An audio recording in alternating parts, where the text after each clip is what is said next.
And that might fall in line with the other thing that came out. We talked about it a little bit last week, but I read some stuff. So they'd have new banners now for all the Marvel projects, right? So there is um, Marvel Television, uh, Marvel Studios, which is the cinematic universe, the movies, Marvel Animation, which makes sense, right? We got X-Men 97. We're gonna have to get some other cartoons apparently coming, and then Marvel Spotlight, which is here are the stories that you don't really have to pay attention to because they're not connected to the greater MCU. So if you want to just jump in and watch a good story, you can watch it, but we're not connecting it really to anything.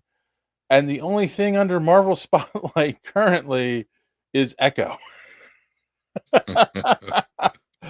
I felt Uh, like that felt like, yeah, we really screwed up. No one cared about Echo. So we're just gonna call that Marvel Spotlight and don't worry about it. You're probably not gonna see her again. That's what it felt like when they made the announcement. yeah, I don't know who convinced him that anyone wanted to see any sort of TV series about Echo, or that that was a super enjoyable character, that we were going to dive back into that. I ultimately, though, think this is a good move. I think it does annoy people to think that they have homework when it comes Yes. to, seeing a movie or seeing a TV show. Although me myself, I am of two minds of this, because it is all easy to catch up on. The Disney Plus app even puts it in chronological order for you. So it's not as though the resource isn't there. Um, Right. but at the same time, I do understand, again, not wanting to have the homework. I've felt that, but I've felt the frustrations of reading a comic, have it reference something, and then give you the yellow box that says, "Hey, to learn more about this, you should have read issue blah blah blah of blah blah blah."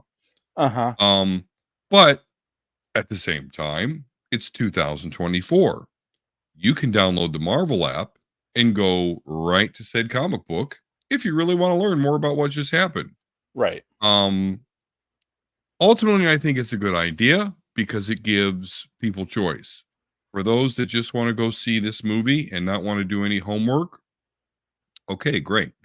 Um, but for those that do want to do that homework, I feel they'll still have the option to do so through Disney Plus. So I totally get the brand separation, I guess. I like that, cinematic TV animation.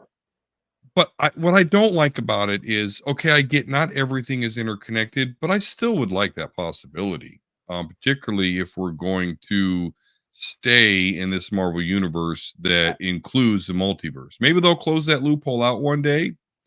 And I would understand if you do, because I myself am a continuity whore. So yeah. I do enjoy a story from Ding to Dong that is streamlined. Um, but it doesn't kill me if it's an option, to have some homework. I I But I think feel like mainstream, uh, this is a good decision. I feel like one of the other things they're signaling with this, and maybe I'm off, is that by saying television too, they're going to make the television programs, but they're not going to impact the movies as much. Just like Agents of Shield and Agent Carter were there, and things happened that were tangentially connected, but it didn't matter what happened. And the same thing with the Netflix shows, right? Like they talked about the Battle of New York, but on Daredevil, but nothing in the show Yeah. really reflected in the movies and vice versa. So yeah, I kind of feel like they want to go back to that with the television. And I've been thinking about this too. Like you could have watched the Iron Man movies when they were first out and not watched any other ones because what happened in the Iron Man movies didn't affect Thor or Captain America and vice versa. It wasn't until you got to I was about to say Justice League. It wasn't until you got to the first Ah, Avengers movie that that's the other Josh Whedon project. But when you got to the first Avengers movie, like they were already introduced in separate movies, so now they're just coming together, and that's how you're familiar with the characters. But I think it was Kevin Smith who had suggested this. Like it's like in old school comics, um the individual books existed, and you didn't have to read Iron Man to know what was going on in Thor, and vice versa. Yeah. It wasn't until you got to the Avengers that it mattered. Or, well, he used to call it like the annuals, when they used to have the annuals Mm-hmm. that came out every year. It was the big crossover story, came out once a year. Um, right, yeah, like if you wanted to know everything that was going on, you did have to read some of the other books, but you didn't even have to read the annual. You could have just kept reading your Iron Man book. Right. Um, yeah, so I don't know how they went from having that concept and to quickly tying everything together. And that's also something too I keep forgetting to say on the show. One of the reasons I think Guardians, all three separate Guardians movies did so well is they're not connected at Yeah. all.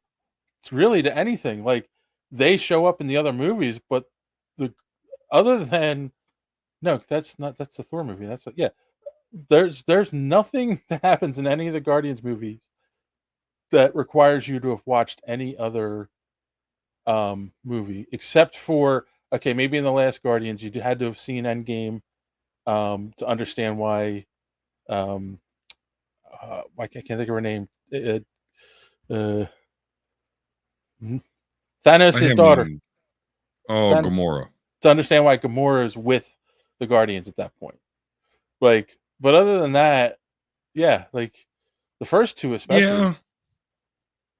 I mean, well, okay, the first one was a little bit more tied to the rest of the Infinity Saga because it dealt with um putting the Power Stone in play and then the Collector getting it and then eventually Thanos going to the Collector.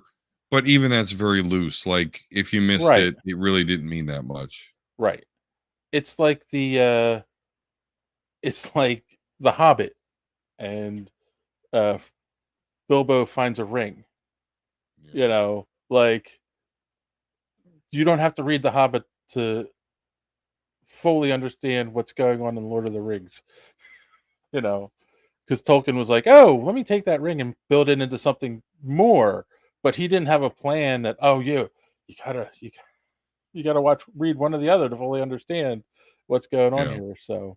Um, so yeah, I think it's a good move. I think it'll make people happy if they can see this and understand, like, oh, okay, like this is a spotlight, so I don't really have to watch this if I don't want to.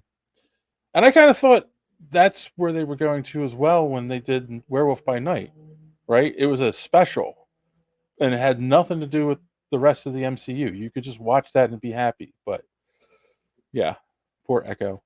Um, Thanks for watching this clip from the Superhero Speak podcast. And don't forget to watch us live every Sunday night right here on this channel. While you're here, hit the subscribe button and click the bell for notifications so you won't miss out on any of our great upcoming content. Speaking of content, don't forget to check out our website, superheroespeak.com, where you can find the podcast, links to our social media, merch, comic reviews, and so much more. That's superheroespeak.com. Thanks for watching, and don't let your cape be caught in the door. See you next time.